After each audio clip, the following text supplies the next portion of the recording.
Бүгінгі біздің уағызымыз нәпсі тәрбиесі туралы болмақ. Өйткені нәпсіні тәрбиелеу әрбір мұсылманның міндеті.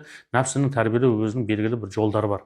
Яғни нәпсіге ауыр келетін нәрсе, нәпсіге қиын келетін нәрсені жасау арқылы біз өзіміздің нәпсімізді тізгіндейміз, тәрбиелейміз, дұрыс жолға бағыттап жүреміз. Енді соған тоқталатын болсақ, пайғамбар саллаллаху алейхи вассалам өзінің дұғасында, хадисінде келеді, дұға қылған: Аллахума барик ли уммати фи букуриха. Таңертең таңғысын тұрған үмметімнің уақытында береке бар дейді. Енді осы жерде біз нені түсінеміз? Таңертең тұрсақ, уақытымызға, жұмысымызға, кәсібімізге береке береді. Ол мал шаруашылығы болуы мүмкін, ол егіншілік болуы мүмкін, ол сауда болуы мүмкін. Таңғы нәсіп тәңірден дейді қазақ халқы, яғни таңертең тұрудың бір артықшылығын түсіндіріп отыр осы жерде.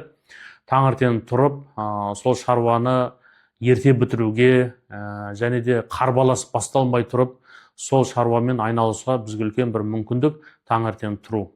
Яғни таң намазын оқып болғаннан кейін күннің шыққанын күту, пайғамбарымыздың сүннеттерінен дұға қылу, зікір қылу, одан кейін өзіміздің күйбелең тіршілігімізбен айналысу.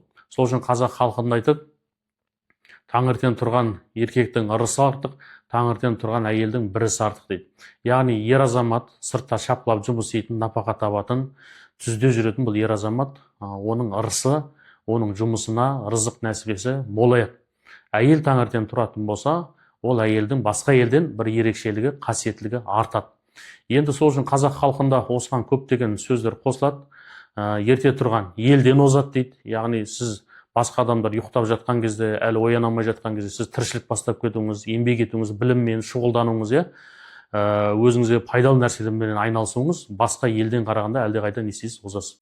Бүгінгі біздің уағызымыз нәпсі тәрбиесі туралы болмақ. Өйткені нәпсіні тәрбиелеу әрбір мұсылманның міндеті. Нәпсіні тәрбиелеу өзінің белгілі бір жолдары бар. Яғни нәпсіге ауыр келетін нәрсе, нәпсіге қиын келетін